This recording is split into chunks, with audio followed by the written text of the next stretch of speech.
Géopolis Télévision, dans les profondeurs de l'économie africaine. Tout de suite,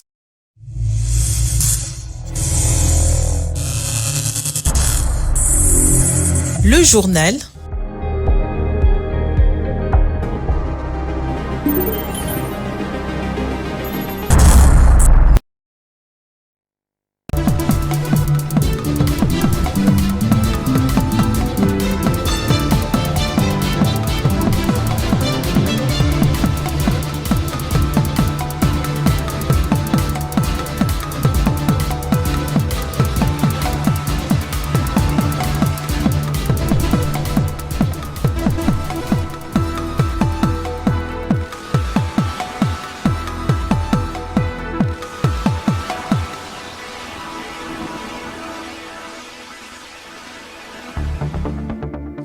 Un jour après la sortie du gouvernement, les réactions ne cessent de tomber. Pour Prince Epengue, porte-parole de la plateforme Lamonka, les personnes nommées dans le gouvernement ont été imposées à la première ministre Souminoa. Le détail dans ce journal. Et à l'international, selon les estimations du rapport de la Banque mondiale sur l'économie du Soudan du Sud, les changements climatiques ont apporté des effets qui ont affecté la production pétrolière et les secteurs agricoles. Plus de détails dans ce journal. Très heureuse de vous retrouver dans cette nouvelle édition. Madame, Monsieur, bonsoir et bienvenue dans ce journal. Je l'ai annoncé au sommaire de ce journal. Après la sortie du gouvernement Souminoa Tuluka ce mercredi 29 mai 2024, les réactions ne cessent de tomber. La dernière en date est celle de l'opposant congolais et porte-parole de la plateforme Lamonka, Prince Epengue, a fustigé le choix de membres du gouvernement Souminoa Tuluka. Pour lui, on a imposé à la Première ministre le gens au gouvernement que le peuple ne veut plus. Il est joint au téléphone par Patience Lokeke. Remarquez ensemble avec la Mouka et le peuple qu'on lui a imposé les retours et les recyclages des anciennes têtes du gouvernement Sama que le peuple n'en veut plus. Constatez qu'à la tête des ministères régaliens, on lui a imposé des gens qui n'ont pas d'expérience, qui n'ont pas d'expertise et qui ne sont pas les hommes de la situation.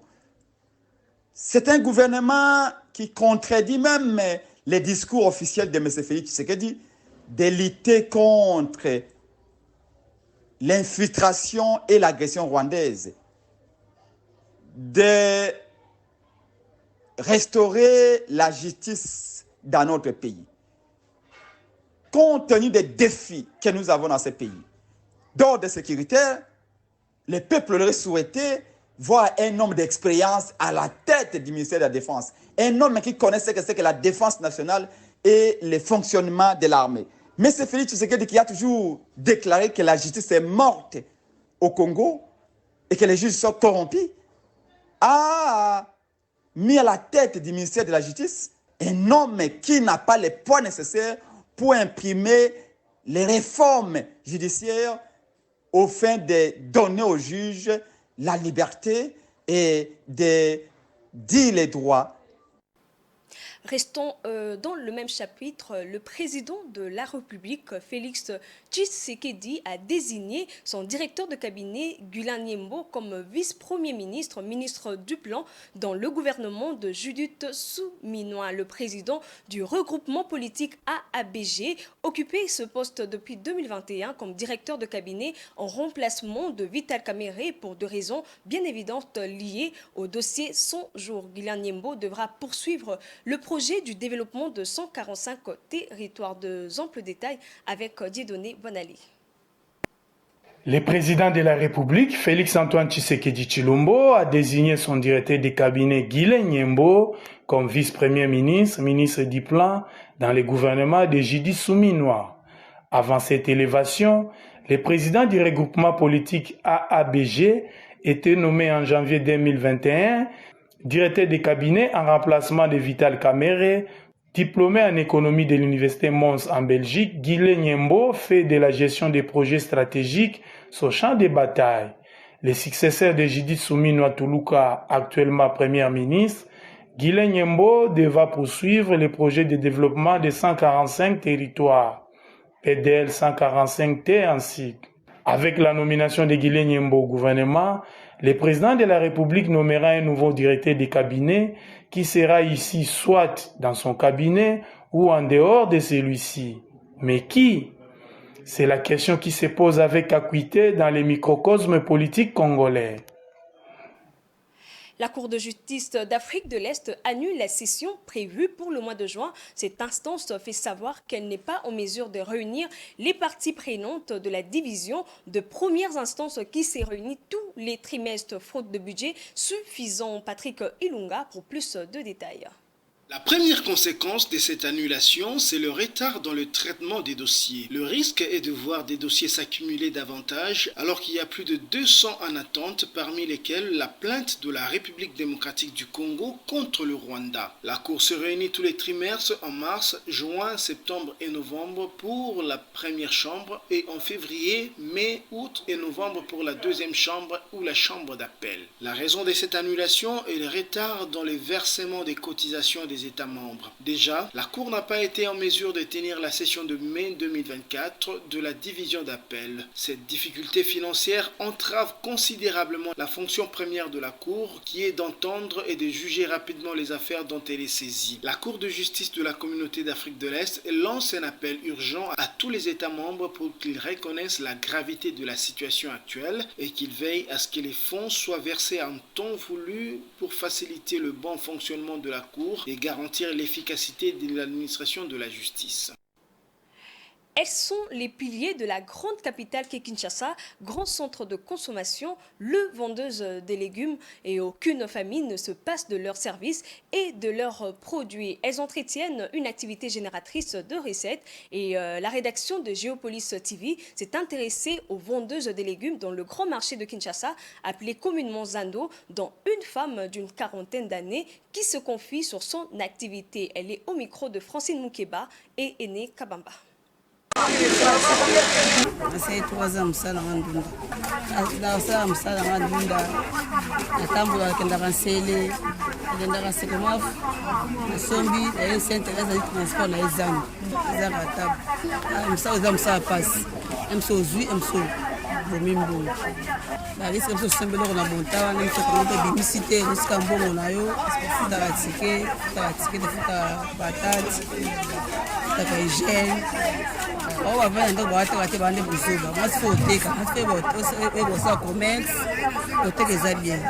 Papa awoza emsa zangi ozanango osunginda.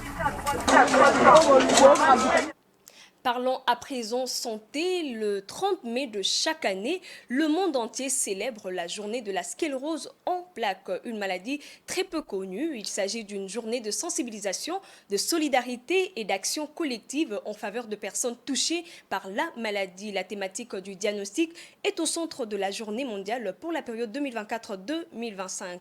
Elle a pour but de promouvoir le diagnostic précoce et précis pour toutes les personnes atteintes. Le professeur Célestin Caputu, neurologue et chef de département de neurologie à l'université de Kinshasa, joint par Rachel Misenga.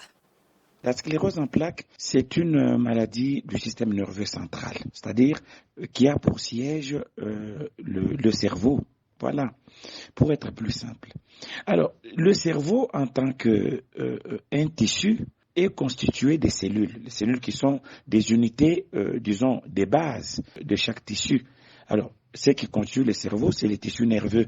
Donc, le cerveau est constitué, disons, des cellules. Et ces cellules-là, il y en a celles qu'on appelle des cellules de neurones. Les cellules nerveuses qui sont, bien sûr, autour desquelles se trouvent aussi d'autres cellules qui soutiennent celles dont nous sommes en train de parler. Donc, ces cellules nerveuses, c'est ça, les cellules qui nous aident à, vous et moi, à réfléchir, à mémoriser les choses, à parler, à se souvenir, ainsi de suite, qui font que nous soyons ce que nous sommes. Alors, ces cellules nerveuses, pour communiquer entre elles, ils ont des prolongements sous forme de câbles. Alors, ces prolongements, pour leur un bon fonctionnement, ces prolongements sont recouverts de la même manière que les câbles, hein, ils ont des couvertures. Cette gaine de myéline qui recouvre le prolongement, c'est-à-dire sous forme de câbles, que possèdent ces cellules nerveuses qui les aident à communiquer entre elles, cette membrane qui les recouvre, qui est appelée myéline, est très nécessaire, très utile, très importante dans la transmission des informations pour la première cellule vers la seconde. C'est cette membrane qui recouvre qui est détruite dans ce qu'on appelle la sclérose en plaques. Cette maladie, la sclérose en plaques, peut survenir sous forme de crise qu'on appelle poussée évolutive. Donc, ça peut arriver, une poussée peut avoir une durée différente de la première, de celle qui l'a précédée ou celle qui va venir après. La cause des maladies n'est pas vraiment du tout connue. Alors, comment on prend en charge? Quand une crise, nous avons appelé poussée et évolutive, quand une crise arrive, généralement on donne des médicaments dont l'objectif c'est de pouvoir essayer, je prends le terme plus simple, de calmer un tout petit peu notre système immunitaire, c'est-à-dire le système qui nous protège, qui dans le cas qui nous concerne maintenant, commence à attaquer l'organisme lui-même. Donc c'est ainsi qu'on donne des médicaments qui vont, qu'on appelle des immunosuppresseurs pour pouvoir un tout petit peu calmer le système immunitaire et réduire la durée ainsi que l'intensité de la poussée évolutive. L'information ne s'arrête pas ici. Madame, Monsieur, traversons le frontière et place à la page internationale.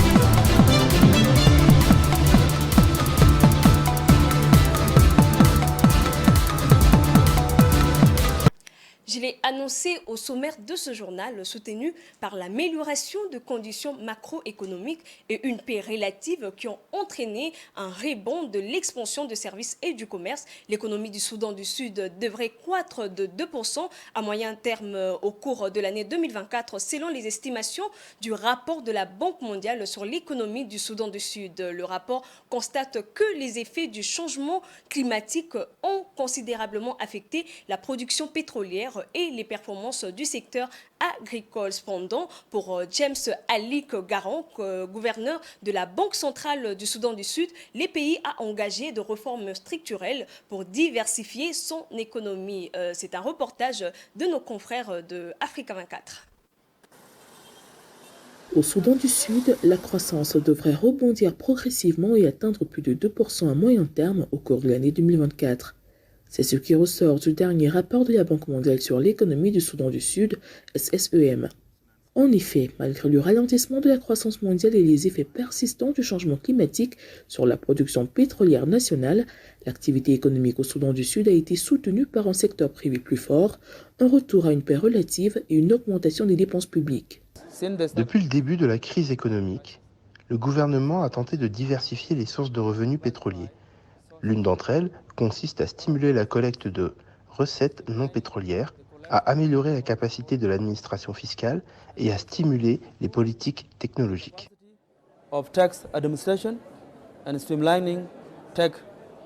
Plus jeune nation du monde, le Soudan du Sud possède un immense potentiel de diversification de croissance économique et de prospérité partagée. Dans le but de diversifier l'économie nationale basée sur le pétrole depuis l'indépendance du pays, le 9 juillet 2011, le gouvernement sud-soudanais qui mise sur l'agriculture présente des opportunités intéressantes pour les investisseurs. Selon la Banque mondiale, la croissance du secteur non pétrolier devrait rester relativement résiliente à environ 6% au cours de l'exercice 2024, soutenue par des dépenses salariales publiques plus élevées, une expansion du crédit intérieur et une inflation modérée. La production agricole devrait également s'améliorer à mesure que les inondations s'estomperont.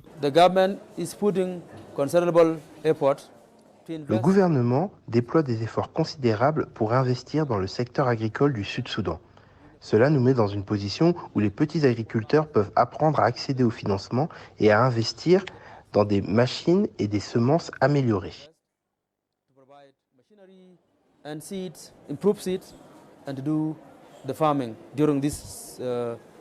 Pour que l'économie du Soudan du Sud prospère et serve sa population, la construction d'une économie plus résiliente passe par le développement de son secteur agricole et l'attraction d'investissements dans les secteurs non pétroliers, selon le gouverneur de la Banque centrale du Soudan du Sud, James Alik Garang.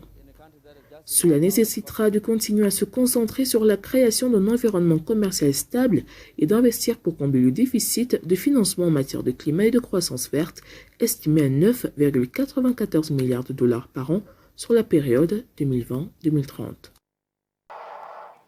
Au Mali, le président Assimi Goïta affiche son ambition d'innover le secteur énergétique. Le chef de l'État a procédé au lancement le 28 mai 2024 de travaux d'une autre centrale solaire dans la commune de Safo. La construction de cette centrale d'une valeur de plus de 100 milliards de francs CFA devrait s'étendre sur 15 mois et sera financée à 50% par le gouvernement. L'objectif est de relever les défis de la crise énergétique au Mali et de retrouver une souveraineté énergétique. Toujours Africa 24.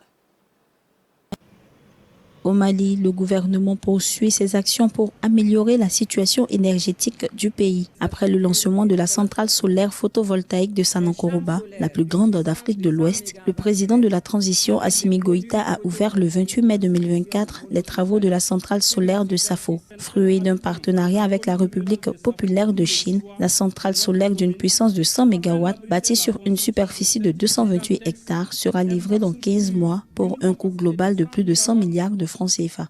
La nouvelle centrale de Safo, avec une capacité de 100 MW crête, va non seulement permettre la création d'emplois directs et indirects, mais surtout d'augmenter la fourniture d'électricité pour nos concitoyens. Notre objectif est d'innover le secteur énergétique, qui est un secteur incontournable dans le cadre du développement endogène.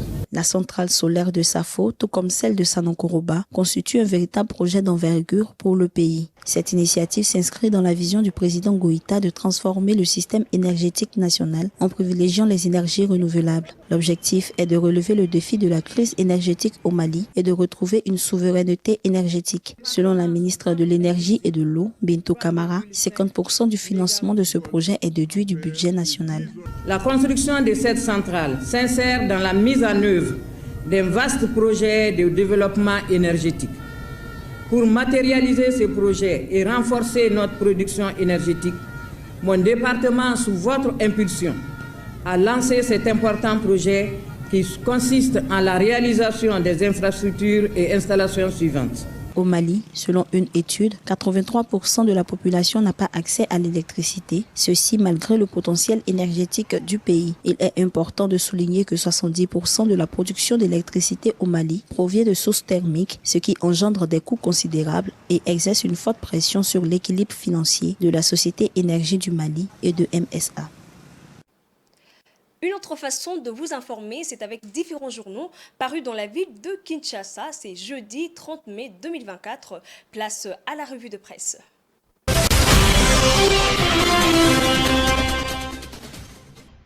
Madame, Messieurs, bonsoir et bienvenue à cette revue de presse.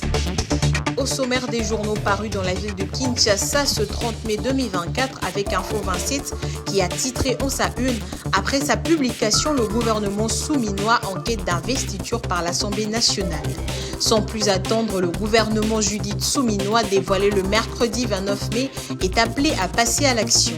Plusieurs défis d'étail attendent cette équipe triée sur le volet au sein de la majorité parlementaire Union sacrée de la nation et dirigée pour la première fois par une femme en République démocratique du Congo. Parmi ces enjeux figurent des questions sécuritaires, sociales et économiques, sans oublier les engagements fermes pris en 6 axes par le chef de l'État suite à sa réélection triomphale.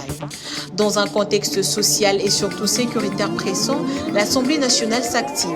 Le président Vital Kamerhe a détaillé le calendrier des travaux pour la session en cours, mettant en avant des étapes cruciales telles que la formation des groupes parlementaires, la mise en place des commissions permanentes et de la commission des sages. À l'agenda figure également l'examen et l'adoption du budget de l'Assemblée nationale pour l'exercice 2025. Un autre point cardinal de cette session sera l'examen et l'approbation du programme du gouvernement suivi de son investiture, élément clé pour rattraper le temps perdu pendant la longue formation de l'équipe gouvernementale. Entre l'exécutif et le législatif, la synergie est essentielle, écrit le journal. Dans le même ordre d'idées, le potentiel titre Assemblée nationale, le gouvernement souminois sera investi le 15 juin 2024.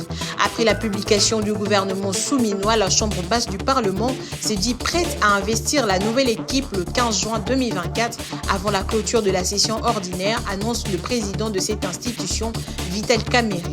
Ce dernier a souhaité un excellent mandat aux personnes nommées en les invitant à travailler pour améliorer les conditions de vie des Congolais.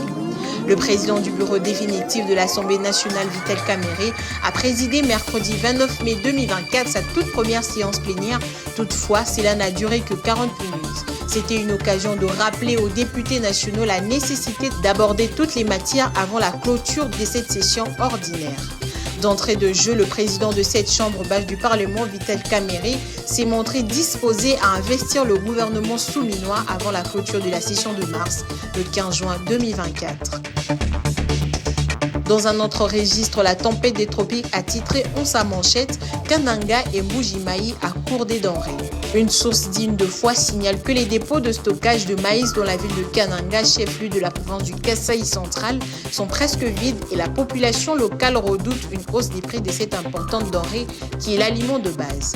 Le maïs stocké dans le contrée de Mweka, Ilebo, ne peut pas être acheminé vers la ville car depuis quelques mois, les wagons de la Société nationale de chemin de fer du Congo, SNCC, sont immobilisés à cause du mauvais état de la voie ferrée qui non seulement est vétuste mais aussi menacée à divers endroits par des têtes d'érosion. Les quelques sacs de maïs visibles sur le marché sont emmenés de l'Interland de la ville de Kananga par les transporteurs à vélo communément appelés Bayanda. Colère des commerçants à Mbuji-Mayi, même son de cloche dans la ville de Mbuji-Mayi, chef-lieu de la province du Kasaï oriental, où plusieurs commerçants ont perdu leurs produits à la suite du retard pris pour leur transport. Ces opérateurs économiques n'ont pas hésité d'exprimer leur colère. Plusieurs commerçants venus de Kalemi dans la province de Tanganyika, de Bukama et de Lubumbashi dans le Haut-Katanga déplorent également le retard enregistré dans l'acheminement de leurs marchandises à Mweneditu. Leurs cargaisons sont également composées de poissons fumés et salés ainsi que des frétins. Plusieurs produits arrivés à Mweneditu sont déjà avariés. Ils accusent la SNCC d'être à la base de cette situation catastrophique. C'est la fin de cette revue de presse. Au revoir.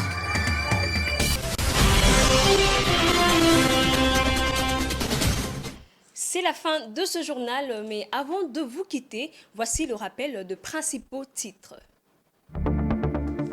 Un jour après la sortie du gouvernement, les réactions ne cessent de tomber pour Prince Epengue, porte-parole de la plateforme Lamonka. Les personnes nommées dans le gouvernement souminois ont été imposées à la première ministre Souminois Tuluka. Et à l'international, selon les estimations du rapport de la Banque mondiale sur l'économie du Soudan du Sud, les changements climatiques ont apporté des effets qui ont affecté la production pétrolière et les secteurs agricoles. Madame, Monsieur, ce journal est complètement fini. Merci de l'avoir suivi et surtout portez-vous bien et bonne suite de programmes sur votre chaîne Géopolis Télévision.